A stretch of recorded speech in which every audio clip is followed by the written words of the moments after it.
Welcome back my YouTube family. कैसे हैं आप सभी? आशा करती हूँ कि आप सभी बहुत ही अच्छे होंगे।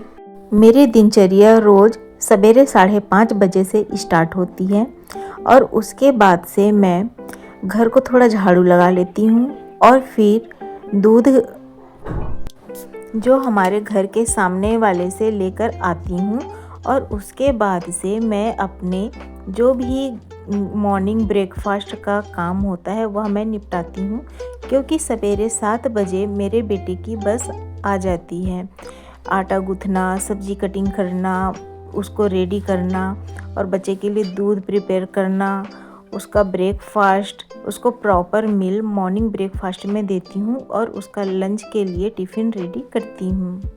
अब जैसा कि ठंड स्टार्ट हो चुका है तो पानी गर्म करने का एक और काम बढ़ गया है, क्योंकि मॉर्निंग में बहुत ही ज़्यादा ठंड रहती है। मॉर्निंग के 6 बजे डेली नहाना बहुत टफ काम होता है। स्कूल की बस आ चुकी है। ओके, मुझे लगता है ना कि पढ़ाई करने के लिए एक अंडरस्टैंडिंग की बहुत ज़्यादा ज़रूरत होती है। अगर कोई गाइड करने वाला होता है तो सही है, लेकिन अगर कोई गाइड करने वाला नहीं है तो कभी हम एसएससी के ऊपर स्विच करते हैं, कभी DSSB के ऊपर स्विच करते हैं, कभी और कुछ भी। और मेरे को लगता है कि जिनकी भी नौकरी लगती है, मुझे लगता है कि उनको पहले से बहुत सारा नॉलेज रहता है, उनके पास समझ होती है, तभी वो इस मुकाम को हासिल कर लेते हैं। मुझे ये लगता है कि मेरे पास टाइम बहुत था, सही से मैंने यूटिलाइज़ नहीं कर पाई, लेकिन अभी भी मैं सोचती हूँ कि जो भी मेरे पास समय है मैं उसको सही यूटिलाइज़ करूँ, क्योंकि लाइफ में मैंने ऐसे बहुत सारे डिसीजन लिया है जिसके लिए मैं काफ़ी पछताती हूँ। लेकिन अब जो समय बचा है, अब पछताने से कोई मतलब नहीं है और मैं अपने पढ़ाई में लग जाऊँ। जो भी मेरे पास एज है उसको मैं सही यूटिलाइज़ करके मैं आगे बढ़ूँ। ऐसा तो नहीं है कि कोई मैंने ईयर गैप किया हो, क्योंकि खाली बैठने की आदत तो नहीं है, कुछ न कुछ ज़रूर करती। स्कूल की जॉब भी किया है मैंने 2 साल, और साथ ही मैंने 1 साल मैंने प्राइवेट सेक्टर में भी काम किया है। दिल्ली के श्री अरविंदो सोसाइटी में मैं idea review and publishing team में थी। प्राइवेट सेक्टर में गर्ल्स के लिए जॉब करना कितना हेक्टिक होता है। जितनी भी गर्ल्स जो प्राइवेट सेक्टर में जॉब करती हैं वो मेरी बातों से काफ़ी सहमत होंगी। मुझे वह सेटिस्फैक्शन नहीं मिल पाया जो कि एक जॉब, चाहे वह प्राइवेट हो चाहे गवर्नमेंट हो, लेकिन मेन सेटिस्फैक्शन और लाइफ की जो स्टेबिलिटी है वो गवर्नमेंट जॉब में ही है। यह मैंने कोरोना टाइम से अच्छी तरीके से मैं इस चीज़ को मैं समझ चुकी हूँ और इसीलिए ही मैंने अपनी पढ़ाई मैंने स्टार्ट की है। और ऐसा बात नहीं है कि मैंने पढ़ाई बिल्कुल ही स्किप कर दिया था। मैं जो मेरी एजुकेशन है, जॉब करते हुए भी या घर में भी मैंने जब मेरा बच्चा छोटा था उस समय भी मैं कुछ न कुछ ज़रूर करती रही हूँ। जैसे कि जब मेरी शादी हुई तो मेरा केवल ग्रेजुएशन ही हुआ था और उसके बाद से मैंने अपना MSc किया जूलॉजी बॉटनी सब्जेक्ट से, और मैंने अपना BEd भी कंप्लीट किया। और बच्चे को मैंने धीरे धीरे करके, जैसे जैसे वो ग्रो होता गया है, जैसे जैसे वह बढ़ता गया, वैसे ही मेरी क्वालिफ़िकेशन भी साथ साथ चलती रही है। और इसी क्राइटेरिया को पूरा करते करते मैं अपने आप को वह समय नहीं दे पाई जो मुझे मेन जहाँ पर फोकस करना चाहिए था वह टारगेट नहीं हो पाया, और जिसके लिए मैं काफ़ी अपने आप को ही मैं इस बात के लिए दोषी देती हूँ। हम इसके लिए किसी को भी ब्लेम नहीं कर सकते हैं।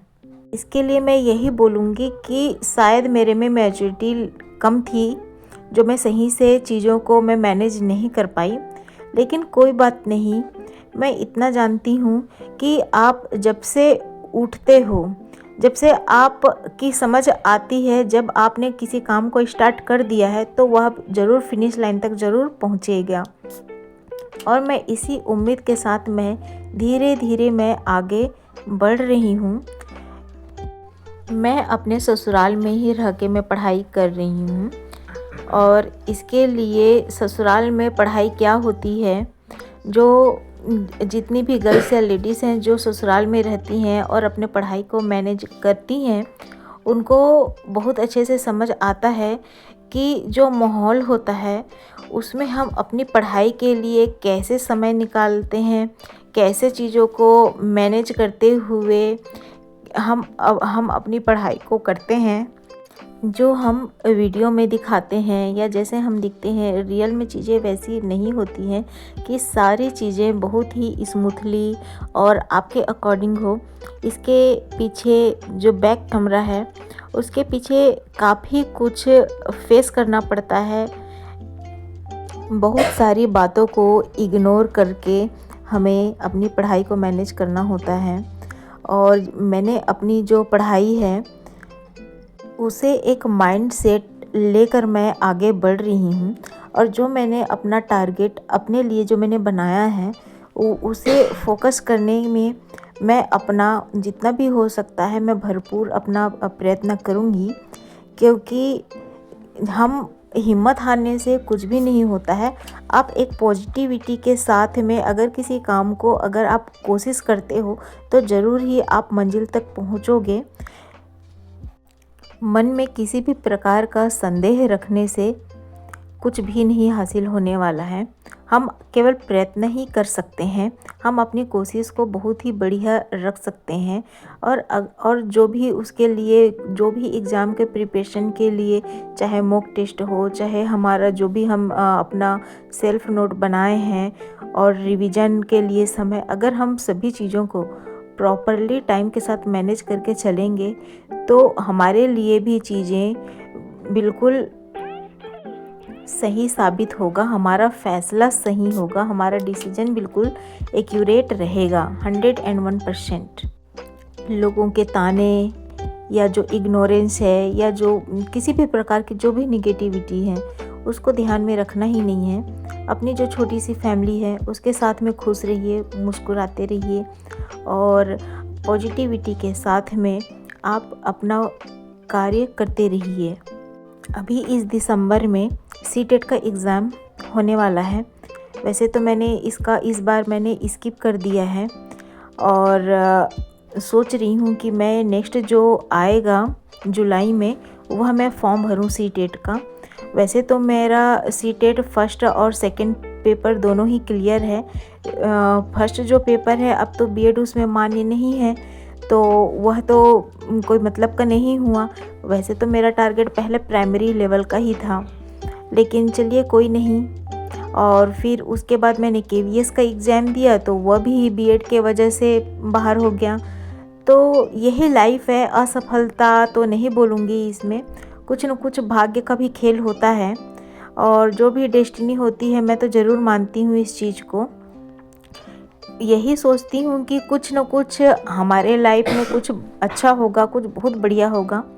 इसी सोच के साथ ही मैं अपने आप को मैं पॉजिटिव रख पाती हूँ और मेरा नेक्स्ट टारगेट यही है जो टीजीटी की मैं तैयारी कर रही हूँ। इसमें कोशिश यही रहेगी कि जनवरी फरवरी में मैं अपना रिवीजन वर्क पूरी तरीके से कंप्लीट कर ही लूँगी, क्योंकि मेरा एक बार मैंने सारी बुक रीडिंग कर चुकी हूँ जो मेरा प्रिपरेशन का जो क्राइटेरिया था, जो सिलेबस था उसके अकॉर्डिंग। लेकिन फिर भी अगर आप सही टाइम पर अगर रिवीजन और जो उसके अकॉर्डिंग मॉक टेस्ट अगर आप नहीं लगाते हैं तो चीज़ें आपके हाथ में नहीं रहेंगी। लेकिन मैं अपने अकॉर्डिंग कर लूँगी, मुझे पूरा विश्वास।